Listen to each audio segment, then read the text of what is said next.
بسم الله الرحمن الرحيم. طبعا برحب بالساده الحضور. يمكن النهارده يعني احتفاليه لقسم اللغات الاجنبيه شعبة اللغه الفرنسيه، لان دي اول مناقشه تتم لرساله مقدمه من هذا القسم، وهي رساله الماجستير المقدمه من الطالب إيهاب الشيخ، وعنوانها تحليل الخطاب اللغوي في كتابات السيرة الذاتية عند أنية النور. برحب بكل السادة الحضور. يعني لو لدي الوقت يعني هذكر اسم وإن شاء الله تكون رسالة موفقة بإذن الله. طبعا السيد العميد هو المفروض يكون موجود معانا دلوقتي، بس عشان في مجلس كلية فهو متواجد، هو والأستاذة الدكتورة هويدا التريبي والأستاذ الدكتور ياسر بيومي وكيل الكلية لشؤون البيئة وخدمة المجتمع، وكانوا المفروض يكونوا موجودين في اللحظة دي. النهارده احنا إيهاب طبعا الحالة البيانية للطالب هو وافق السيد الأستاذ الدكتور نائب رئيس الجامعة للدراسات العليا والبحوث بتاريخ 9/10/2019 على تسجيل إيهاب في موضوع الماجستير المقدم منه، ووافق بتاريخ 6/11/2022 على تشكيل اللجنة المكونة من الأستاذ الدكتور أيمن أمين الغندور أستاذ الأدب المقارن قسم اللغات الأجنبية الفرنسي في الكلية رئيسا ومشرفا، الأستاذ الدكتور رضا علي علام أستاذ اللغويات قسم اللغات الأجنبية فرنسي مشرفا، الأستاذ الدكتور أمجد الظريف عطا حسن مناقشا خارجيا، وهو أستاذ قسم اللغة الفرنسية بآداب العريش ومدير مركز اللغة، الأستاذ الدكتور حمدي محمد أحمد عبده أستاذنا في المقام الأول، أستاذ الحضارة واللغة الفرنسية بكلية التربية جامعة طنطا. نبدأ على بركة الله المناقشة.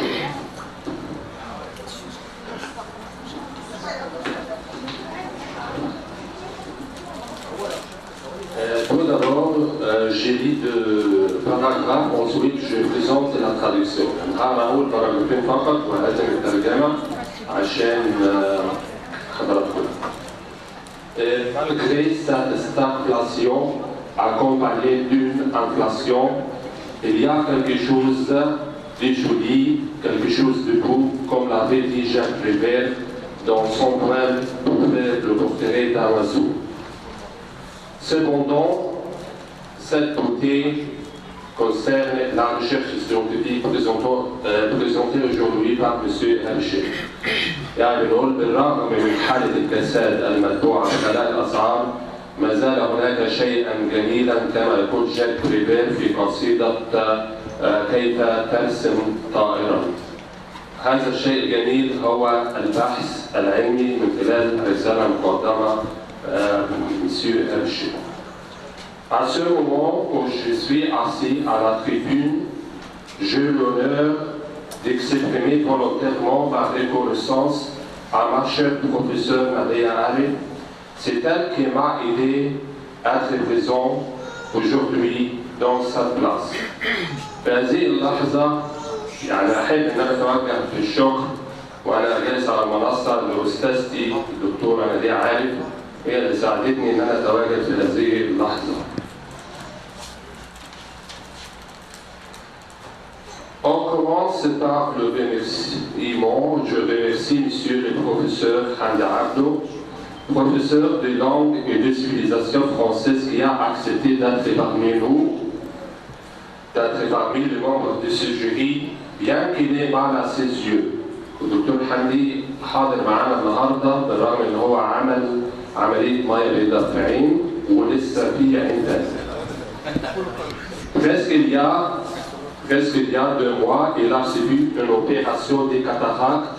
Il lui reste encore un autre qu'il a retardé afin d'être présent aujourd'hui. Lorsqu'il a pris la thèse, il a remarqué la ligne minimale. J'ai proposé de réimprimer la thèse afin que la ligne devienne plus claire et l'a diffusée d'une manière catégorique. C'est notre professeur Hamdi Abdou qui porte en lui un cœur angélique. وبالرغم من ان انا اعطيته الرساله وهو يعني لقى الخط صغير، اقترحت عليه ان احنا نعمل رساله بخط اكبر وخط اوضح، ولكنه رفض بشكل قاطع انه الدكتور حمدي عبده صاحب القلب الملاك. Je remercie également Monsieur le professeur Angad Zarif qui a accepté d'être parmi le membre du jury malgré ses travaux et ses préoccupations. En tant que professeur de linguistique française, chef du département de la langue française et directeur du centre de langue et de traduction à la faculté des lettres Université d'Arriche, je lui dis bienvenue à ta maison, à ta faculté.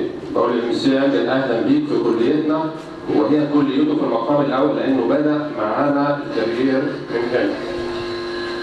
À ta faculté de pédagogie de Tanta, à ta faculté de pédagogie de Tanta, témoin des débuts de ta carrière professionnelle. Ta présence représente pour moi la nostalgie, le retour au temps voulu, particulièrement à notre stage de formation à Alexandrie en 1991. Moi, toi et notre ami, monsieur Hichem Bider, le professeur de la civilisation française. يعني هو بيرجعني الحنين للماضي من خلال دفعة 93. Il y a un roman de Hugo qui s'appelle 93. في رواية دكتور هوجو اسمها 93 فاحنا دفعة 93. La promotion 93 a présenté beaucoup d'assistants. قدمت الكثير من المعيدين de Mansoura, M. Angad, M. Hichem, de la faculté des lettres de Chibinilkom, 4 assistants. 4 معيدين طلعوا من آداب Chibinilkom. Parmi ce membre, M. Maurice Sokki, le conseiller culturel à Paris. يعني من ضمن هذه الدفعة يعني توأمي دكتور موريس سوكي وهو مستشار الثقافي في باريس دلوقتي.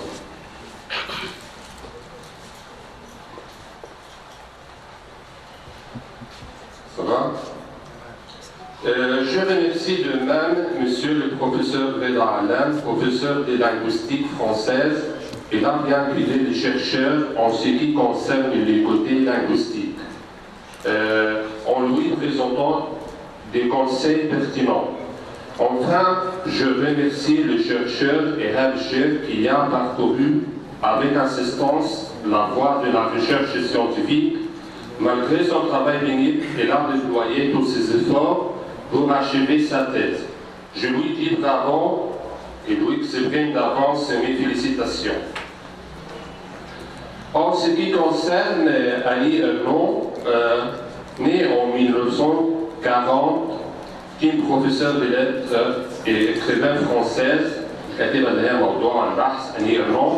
Elle a écrit presque 24 romans dont nous pouvons citer Les Armoires vides 1974 et La femme gelée 1981, La place 1983, Une femme 1988, Version 5 1992, Je ne suis pas sorti de ma nuit, arrivons jusqu'à ce qui a poussé à ce qui a poussé monsieur le professeur Kamal Okasha, vice-recteur pour les études supérieures, à faire l'éloge d'elle et à son choix. يعني قريت هذه الكاتبة وما قدمته وهي حصلت على نوبل، ده اللي خلى استاذنا الدكتور كمال عكاشة نائب رئيس الجامعة للدراسات العليا ان هو يعمل فيديو ويشكر فيه إيهاب.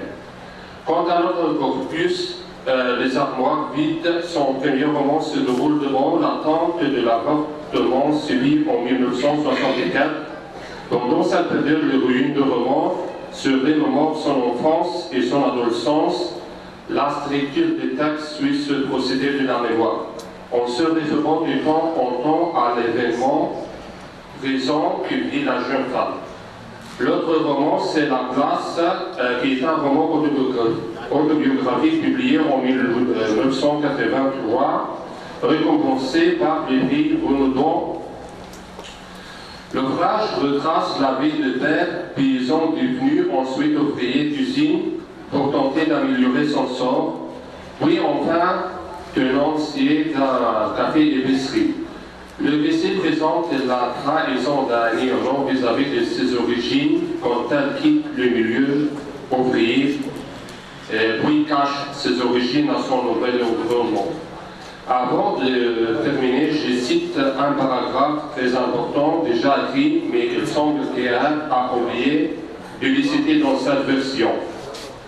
Nous travaillons sur ce corpus qui est une manifestation matérielle de la compétence linguistique d'Annie Ernaux. Nous adoptons la méthode structuraliste. En fait, c'est Edouard Savy qui a annoncé le structuralisme en établissant plusieurs distinctions comme celles qui se trouvent entre la phonologie et la phonétique. Il s'est intéressé aux critères formels opposant les patterns, c'est-à-dire la structure à la réalité parlée. Le structuralisme désigne que la langue est une structure, un ensemble d'unités structurées. Le signe est à la base de la linguistique structurale. Il comprend deux éléments, le signifié qui est une idée et le signifiant qui est un moyen d'exprimer le signifié.